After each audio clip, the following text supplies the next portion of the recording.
আমি এটাকে ধারণ করি না, যেহেতু আমি বিরোধী দলের নেতা আমাকে এটা করতে হয়, তার মানে কি এটা এক ধরনের পূজা? আপনি মন থেকে দিলে সেটা হয় আপনার ভালোবাসা, শ্রদ্ধা। সো আপনি পূজা করছেন ওখানে, মনের বিরুদ্ধে দিলে পূজা। হ্যাঁ হ্যাঁ, এটা আমি আপনাকে আমি বললাম। নীলুফার চৌধুরী মনি, বর্তমান জামায়াত ইসলাম মানে ওই কমেন্টের প্রেক্ষিতেই বলি যে তারা ৭১-এর জামায়াতের যে কর্মকাণ্ড সেটা দায় নিচ্ছেন না, যদি আজকে সেক্রেটারি জেনারেলের কথায় তাই ধরে নিই।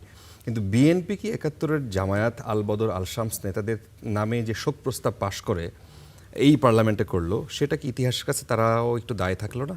কেন?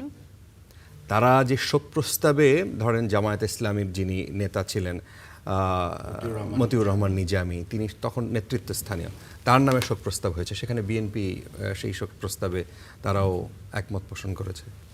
ধন্যবাদ আপনাকে। যারা শুনছেন আমার শুভেচ্ছা অভিনন্দন, আমার সহালোচক বৃন্দদের শুভেচ্ছা। দেখেন, একজন মানুষ সে যে কাজই করুক না কেন তার সিএসআরএস কখনো চেঞ্জ হয় না। সিএসআরএস এর জায়গায় থাকে।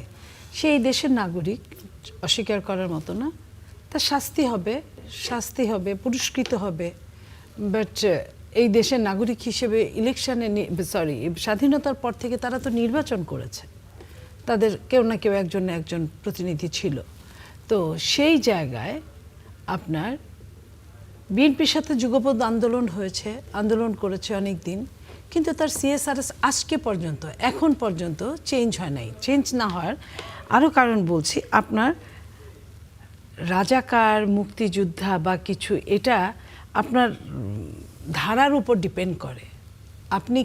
আপনি কি করেছিলেন স্বাধীনতা যুদ্ধের সময়, আপনার দল কি করেছিল, আপনি সেই দলটাকে এখনো সাপোর্ট করেন। ইয়েস, আপনি স্বাধীনতার বহু পরে জন্মগ্রহণ করেছেন, কিন্তু আপনার আদর্শ কিন্তু ওই জায়গায়, যে আদর্শটা স্বাধীনতা বিরোধী শক্তি হিসেবে ছিল। সো দ্যাট আপনি যদি বলেন যে আমার জন্ম অনেক পরে ৭১-এর, কোনো লাভ হবে না। কারণ আপনার আদর্শ যেটা, সেটাই আপনি, যারা বাম তারা তো বাম ওই মার্ক্সবাদ লেলিনবাদ থেকে, তো লেলিন মার্ক্স তো কবেই মরে গিয়ে ভূত হয়ে গেছে, তাহলে বাম থাকলো কিভাবে? তার মানে তার আদর্শটা ধারণ করে আছে। যারা ডান তারা ওইভাবেই আদর্শটাকে ধারণ করে আছে, যারা মধ্যপন্থা সেইভাবেই। আমি আপনাকে যদি প্রুফ দেই যে শহীদ মিনারে ২০২৬ সালের ২১শে ফেব্রুয়ারিতে শহীদ মিনারে যখন জামাতের আমির বললেন যে আমরা নিয়ম মানার জন্য এসেছি, তার মানে কি? এটা তারা ধারণ করেন না। তারা রাষ্ট্রীয়ভাবে বিরোধী দল, তাদেরকে আসতে হয়, তাই এসেছে। আপনি বুঝেন, এটাই তো অর্থ। বাংলা আমরা সবাই জানি চারজনে। সো এটার অর্থ কিন্তু এটাই বোঝায় যে আমি এটাকে ধারণ করি না, যেহেতু আমি বিরোধী দলের নেতা আমাকে এটা করতে হয়, তার মানে কি এটা এক ধরনের পূজা? আপনি আপনার মনের বিরুদ্ধে যখন কোথাও ফুল দিবেন, ইসলাম কি বলে? ওনারা ইসলামিক দল, ধর্মভিত্তিক দল। ইসলাম বলে যে আপনি মনের বিরুদ্ধে যেখানে বাধ্যতামূলক কোনো ফুল দিতে হয়, কোনো মৃতদেহের উপর, কোনো কফিনে, কোনো কবরে, সেটা পূজা হয়। আপনি মন থেকে দিলে সেটা হয় আপনার ভালোবাসা, শ্রদ্ধা। সো আপনি পূজা করছেন ওখানে। মনের বিরুদ্ধে দিলে পূজা। হ্যাঁ হ্যাঁ, এটা আমি আপনাকে আমি বললাম, আপনি এটা ভালো মতো দেখেন। আপনি মন থেকে দিলেন না, আপনি তারাই বলে যে এটা তো পূজা, এটা তো ফুল দিচ্ছে পূজা, কিন্তু মন থেকে যদি উনি কি বলবে? আমি আপনাকে বলছি, আপনি যখন আপনার কোনো আত্মীয়র কবরে ফুল নিয়ে যান, একটা ফুল, একটা গোলাপ, ওটা তো পূজা হয় না।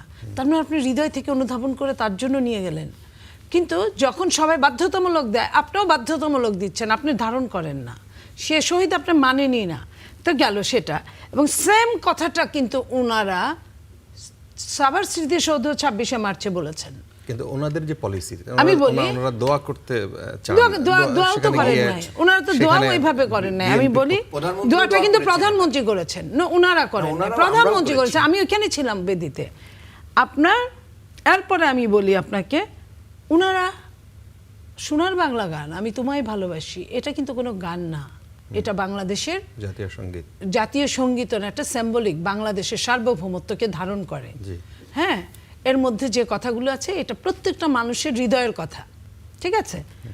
সেটা তারা মহান জাতীয় সংসদে কিন্তু বলেন নাই। এটা কিন্তু এক ধরনের, এর আগে যেটা এটা নিয়ে যা হয়েছিল রাষ্ট্রদ্রোহিতার মামলা পর্যন্ত হতে পারে। বাট বিএনপি এমন নিরীহ দল বিএনপি, বা আমি আপনার সময় বলেন, আপনি লিখে রাখেন। তো আপনার জাতীয় সঙ্গীতে যারা যে দল দাঁড়ায় না, তার মানে এখন পর্যন্ত আজ অবধি পর্যন্ত এই দেশকে তারা ধারণ করে না, অথচ এই দেশে নেতৃত্ব করবে। এটা তো কেমন ডাবল স্ট্যান্ডার্ড হয়ে যায় না? এটা কেমন আপনার এক ধরনের ছলচাতুরি হয়ে যায় না? এটা এক ধরনের অপরাজনীতি হয়ে যায় না? তো এই অপরাজনীতি যারা অভ্যস্ত অপরাজনীতিতে, তারা দেশের কি মঙ্গল করবেন? তারা নারীদের কি মঙ্গল করবেন? তারা এই জাতির কি মঙ্গল করবেন?